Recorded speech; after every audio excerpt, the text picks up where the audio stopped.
Недоводолев, 12 лет, детская школа искусств №1, преподаватель Пиева Марина Алексеевна, город Якутск, Наталья Черепкова, Шаляпин.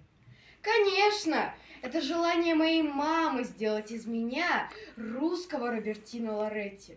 Однажды она восхитилась, увидев, как ее годовалый сын, приплясывая на летней коляске, орет вслед удаляющемуся сигналу скорой помощи.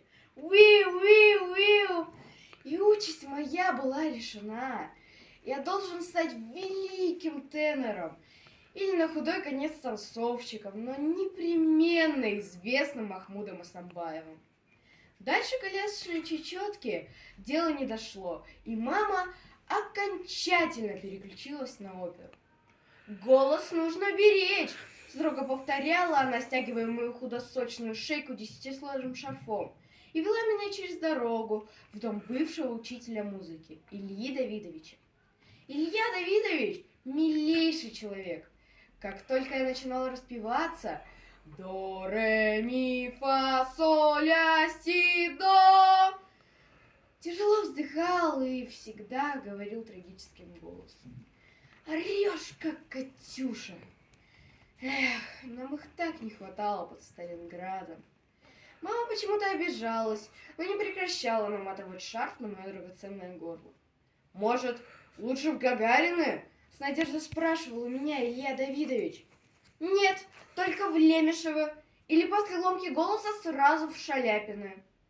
«Ну-ну», — снова вздыхал Илья Давидович, и после очередного моего вокализа опять вспоминал свои военные будни. «Фау-2, а вот это уже сирена! У нас победа! Сбит Мессершмитт!» А на 9 мая Илья Давидович всегда надевал свои орденские планки и шел в поредевшей колонне ветеранов. А я орал ему вслед: «С праздником вас, Илья Давидович!» «Шаляпину привет!» — говорил в ответ мой добрый учитель. А в прошлом году Ильи Давидовича в колонии не было. Мне сразу стало так скучно. Я тут же решил пойти к нему в гости. «Проходи, Шаляпин!» — слабым голосом говорил Илья Давидович, задвигая под кровать протез. «Сейчас чаевничать будем». И мы пили ароматный чай с вкусными пирожками моей мамы и пели песни: «Землянку», «День Победы», «Дороги».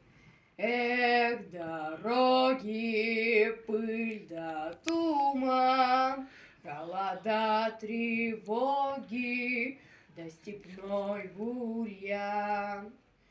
Илья Давидович гладил меня по голове и больше не называл Шаляпиным. И в тот день я понял: мама, пусть я никогда не стану великим Паваротти, Хосе Каррерасом или твоим любимым Робертино Лоретти, но в светлый майский праздник я всегда буду петь для тебя, для Ильи Давидовича, для всех.